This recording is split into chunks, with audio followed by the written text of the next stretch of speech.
चलिए, जय हिंद प्यारे साथियों। आज आपके बीच हम फिर से क्लास 10th का मोस्ट इम्पोर्टेंट एमसीक्यू लेके आए। हम बारी बारी से प्रत्येक एमसीक्यू को एक्सप्लेन करेंगे और आपको ये पूरा क्लियरिफाई करेंगे। डेली की तरह आज भी आपके सामने हम सेम उसी एनर्जी के साथ आ चुके हैं, तो इसको हम देर ना करते हुए कंटिन्यू करते हैं और एकदम बहुत ही पेशेंस से आप सभी लोगों को अनुरोध है कि यहाँ पे बरकरार रहिएगा, बने रहिएगा, लास्ट तक बने रहिएगा। बहुत कुछ मिलेगा, बहुत नया नया कॉन्सेप्ट भी कुछ कहीं कहीं पे मिल सकता है, ठीक, जहाँ पे कॉन्सेप्ट हो। उसके साथ ही आपको यहाँ पे क्या होगा कि डेली वाइज ये क्लास जो है जो डेली आपको 6 बजे से मिलेगा, डेली 6 बजे से मिलेगा, ठीक ना। और आप जो नए लोग हो वो क्या कीजिएगा, चैनल को सब्सक्राइब और बेल आइकन को प्रेस कर लीजिएगा, जिससे कि क्या होगा, जो भी वीडियो अपलोड हो, ठीक ना, वो आपको पूरा पता चल सके, ठीक ना, इन्फॉर्मेशन मिल सके, ठीक ना। चलिए, तो टाइम वेस्ट ना करते हुए इसको हम कंटिन्यू करते हैं। सबसे पहला क्वेश्चन से आगे बढ़ते हैं और आपसे पूछा जा रहा है, ये क्वेश्चन आपसे पूछा जा रहा है क्या, रासायनिक अभिक्रिया के दौरान कौन सी किसी पदार्थ में रासायनिक अभिक्रिया के दौरान किसी पदार्थ में ऑक्सीजन का योग कहलाता है। तो यहाँ पे बताइएगा, जब ऑक्सीजन का योग क्या कहलाता है। ऑक्सीजन जब जुड़ता है तो हमने बताया था, थ्योरी आप नहीं पढ़े होंगे तो थ्योरी से हम बताए थे क्या, जब O2 ऑक्सीजन को क्या बोलते हैं, O2, जब ऑक्सीजन क्या होता है, जुड़ता है और क्या हाइड्रोजन निकलता है, तब क्या कहते हैं हम लोग, हाइड्रोजन का निकलना। माइनस दिखा दीजिए इसको, जैसे ऑक्सीजन का जुड़ना, O2 का जुड़ना, O2 का क्या जुड़ना और हाइड्रोजन का निकलना क्या कहलाता है। माइनस मतलब निकलना, प्लस मतलब जुड़ना, ठीक। निकलना क्या कहलाता है, तो ऑक्सीजन का जुड़ना क्या कहलाता है, उपचयन कहलाता है। क्लियर है क्या, उपचयन, या इसी को एक और नाम है जानते हैं क्या, ऑक्सीकरण। क्या है नाम और, ऑक्सीकरण, ऑक्सीकरण।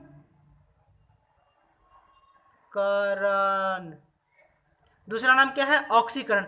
अगर बाई दिव्य उपचयन न दे, उसके जगह पे ऑक्सीकरण दे तो ऑक्सीकरण होता है। ऑक्सीजन का जुड़ना और हाइड्रोजन का निकलना क्या कहलाता है, ऑक्सीकरण या उपचयन।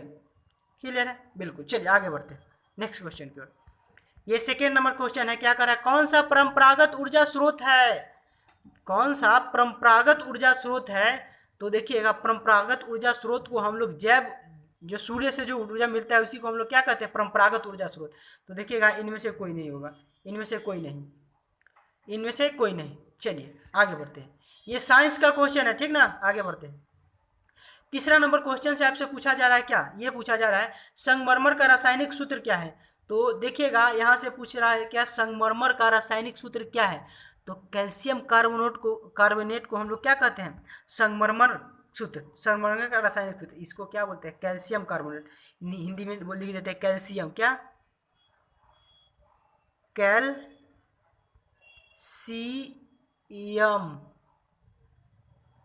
कैल्शियम कार्बोनेट, कैल्शियम और कार्बोनेट, कैल्शियम कार्बोनेट। CO3 को कार्बोनेट बोलते हैं, कैल्शियम में तो कैल्शियम कार्बोनेट, कैल्शियम में तो कैल्शियम कार्बोनेट, हाइड्रोजन रहेगा तो हाइड्रोजन कार्बोनेट, ठीक ना। CO3 को हम लोग कहते हैं, CO3 को क्या बोलते हैं, CO3 को बोलते हैं कार्बोनेट, ठीक। चलिए एक्सप्लेन करते चलेंगे, बिल्कुल, क्योंकि देखिए यहाँ पे ये थ्री है, जहाँ भी CO3 मिल जाए जिसके साथ उसको हम कार्बोनेट बोलेंगे, हाइड्रोजन के साथ रहेगा तो हाइड्रोजन कार्बोनेट, कैल्शियम के साथ रहता है कैल्शियम कार्बोनेट, ठीक ना। चलिए ठीक है, आगे बढ़ते हैं। जरा सा भी जो भी दिक्कत हो कमेंट के रूप में आप बताया कीजिएगा, क्या है कि आपका बात हमसे जो होता है, होने का माध्यम जो है बस वही है कमेंट। आपसे होने का बात होने का जो माध्यम है, माध्यम जो बनाया गया है इसमें क्या है, कमेंट है। कमेंट के द्वारा हमसे आप बात कर सकते हैं, बिल्कुल कर सकते हैं। चलिए आगे बढ़ते हैं, चौथा क्वेश्चन को आपके सामने लाए हैं और बोला है क्या, अतिभारण के समय विद्युत परिपथ में विद्युत धारा का मान क्या हो जाता है। तो विद्युत धारा का जो मान हो जाता है अतिभारण के समय क्या होता है, अति भारण के समय विद्युत धारा का मान क्या होता है, बढ़ जाता है। विद्युत धारा का मान क्या होता है, बढ़ जाता है। चूंकि अति भारण कीजिएगा तो धारा तो बढ़ जाएगा ना, तो धारा बढ़ेगा तो मान बढ़ जाएगा, तो क्या होगा, बहुत अधिक बढ़ जाता है, बहुत अधिक बढ़ जाता है। परिपथ में धारा का मान बहुत अधिक। अच्छा बताइए, इसको समझना चाहते हैं ऐसे, अति भारण मतलब अधिक भारण। कहने का मतलब कोई भी गाड़ी पर 10 किलो कैपेसिटी है, 10 किलो वजन है, और उसको और 1 kg और बढ़ा दीजिए, और 1 kg और सामान बढ़ा देते, ये अति भारण हो गया, अधिक भार हो गया। तब इसको कहेंगे जो क्या, 1 किलो बढ़ाए थे तब ना बढ़ा, सामान बढ़ा दिए, यानी कि धारा को बढ़ा दिए तो अति भारण हो गया। धारा को बढ़ा दिए, धारा ऑलरेडी था उस पर धारा, ठीक ना। जब धारा थोड़ा और बढ़ा दिए तब क्या कहे, बहुत अधिक बढ़ जाता है क्या, तो विद्युत धारा। चलिए आगे बढ़ते हैं। कह रहा है क्या, जैव विविधता का विशिष्ट स्थल है, मतलब विशिष्ट स्थल। विशिष्ट किसको कहते हैं, कहने का मतलब क्या, कोई प्रधानमंत्री है तो उसका विशिष्ट घर होगा, एक अलग घर होगा, उसको विशिष्ट कहते हैं। तो एक अलग घर होता है, उसको हम लोग क्या कहते हैं, विशिष्ट। सबके घर में से भी एक अलग घर को ही क्या कहते हैं हम लोग, विशिष्ट कहते हैं। तो जैव विविधता का विशिष्ट स्थल क्या होगा, तो जैव विविधता का विशिष्ट स्थल जो है वन है। क्या है, वन है, ठीक। चलिए आगे बढ़ते हैं। आगे अगला क्वेश्चन को लेके, यानी कि 6ठा नंबर क्वेश्चन का है, वायुमंडल में प्रकाश का कौन सा रंग यानी कि वर्ण अधिक प्रकीर्णित होती है, प्रकीर्णित होती है, तो ये जो होती है नीला अधिक प्रकीर्णित होती है। बैजानी हा पी नाला, पता है क्या नहीं, नीचे से ऊपर के लिए ओर लिखते हैं, नीचे से क्या ऊपर की ओर लिखते हैं। नीचे हुई है बैगनी और ऊपर क्या हुई है, लाल। का होगा, लाल होगा। बात आ रहा है कि नहीं।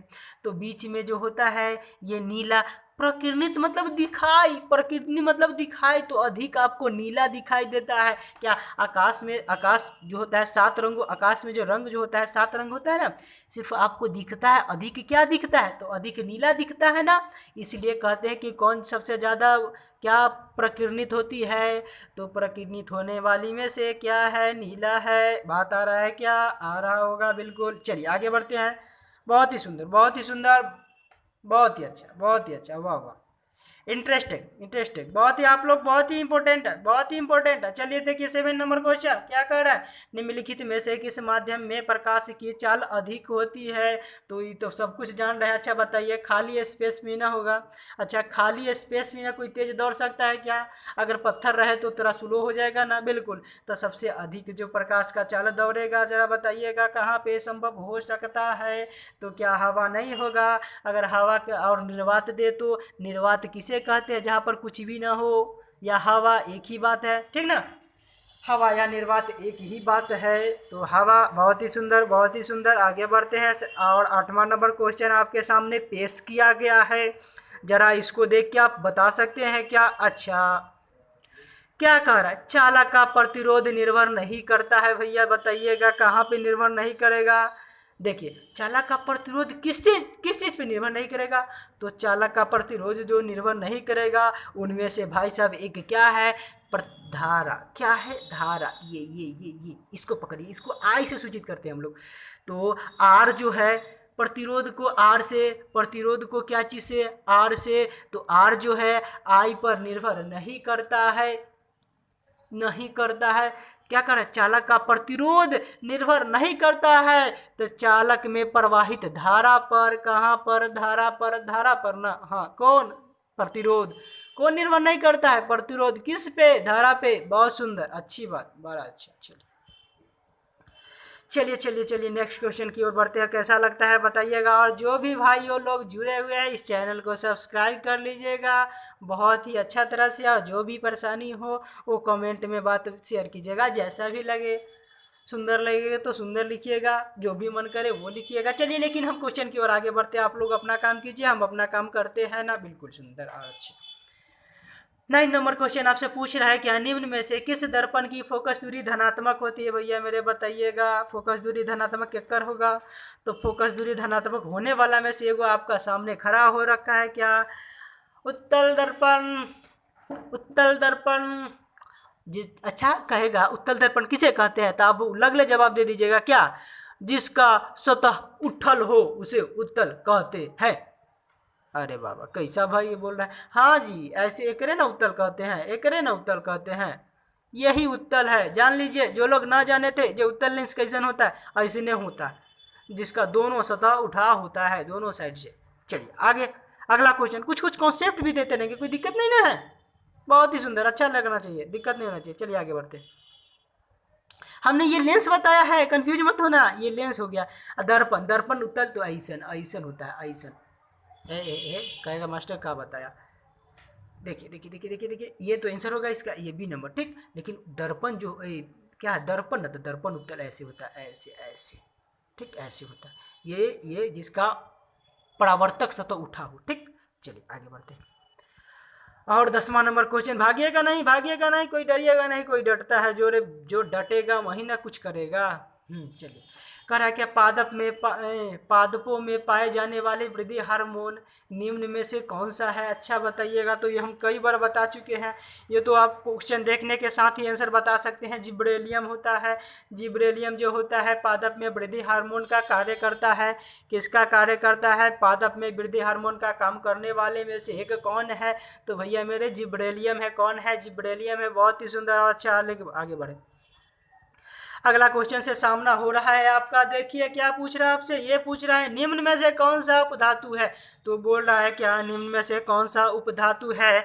तो याद रखिएगा ग्रुप 14 का जो एलिमेंट होता है, ग्रुप 14 का क्या होता है उपधातु, यहाँ पर देख रहा है जिंक, जी है, क्या है जिंक ना है, जी है, तो क्या बोलेंगे जर्मेनियम है, क्या है जर्मेनियम।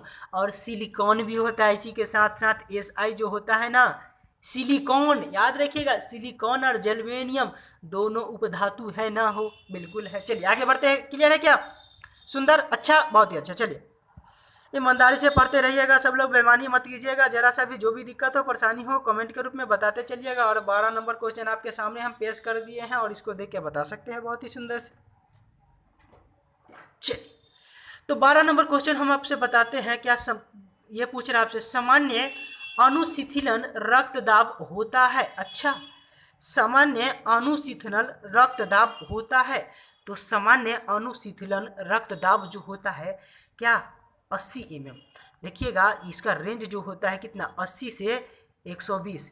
तो याद रखिएगा ब्लड प्रेशर आदमी का कितना से कितना बीच होना चाहिए, आदमी का जो ब्लड प्रेशर जो होता है, ब्लड प्रेशर 80 से 120 के बीच होना चाहिए, 80 से 120 के बीच होना चाहिए। आप जाते हैं ब्लड चेक करता है, डॉक्टर क्या करता है, लगाता है एक अति क्या हाथ के ऊपर से नहीं लगाता है, बेल्ट टाइप की नहीं लगाता है, तो आपका रक्त का प्रेशर चेक करता है, ठीक है, पंप करके चेक करता है, नहीं देखते हैं पंप करके चेक करता है, तो ब्लड का प्रेशर चेक करता है। अगर आपका ब्लड प्रेशर इसके अंदर है तो बहुत ही सुंदर कहेगा, बहुत ही अच्छा, वाह, बहुत ही सुंदर कहेगा, बहुत ही अच्छा आप।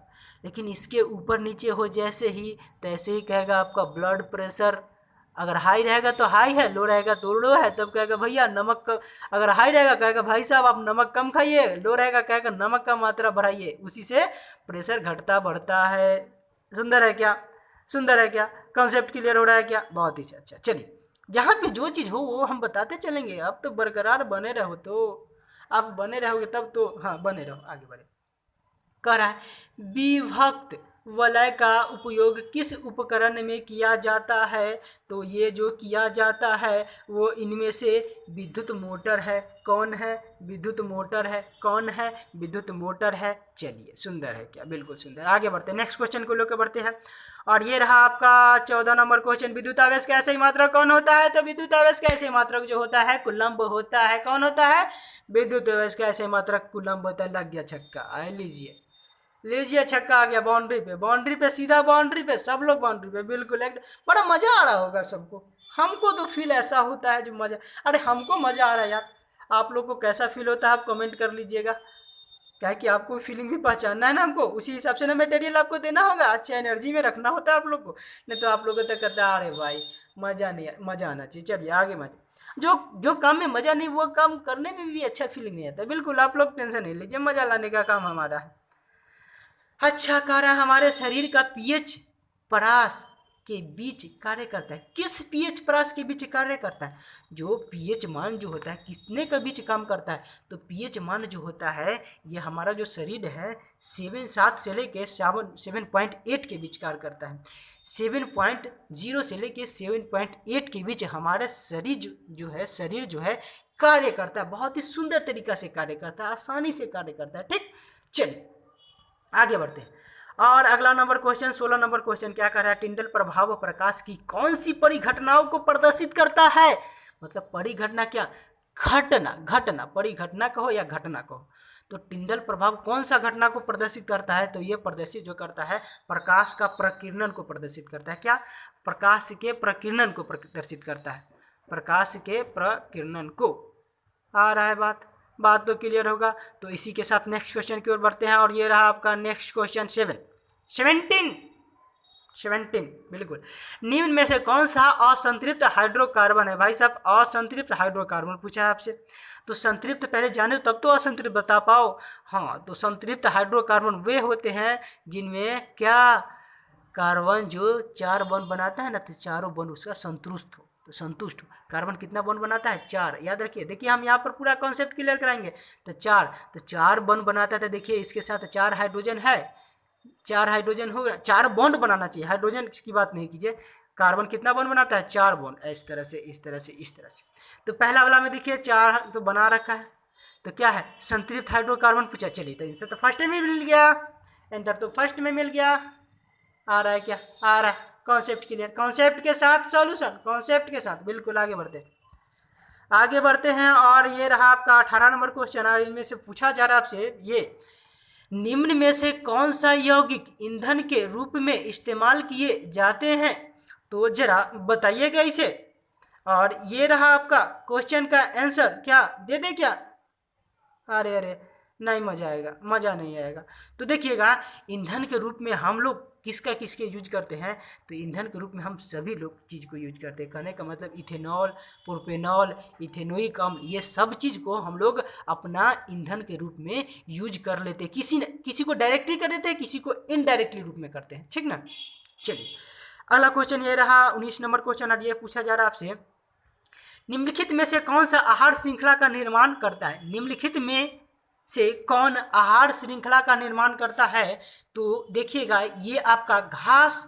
आहार श्रृंखला का निर्माण करने में से घास खाता है बकरी, और बकरी को खाता है मानव। अरे कहेगा ना सर, बकरी को मानव नहीं खाता, मानव नहीं खाता, बकरी को राक्षस खाता है। अरे भाई मेरे, राक्षस की जाति में तो खड़ा हो गया है ना मानव, तो बोल दो ना, कहा जाता है हमको? कुछ नहीं जाता है। आंसर तो देना पड़ेगा ना भी, बिल्कुल देना पड़ेगा, क्योंकि राक्षसी रूप तो मानव ही है ना।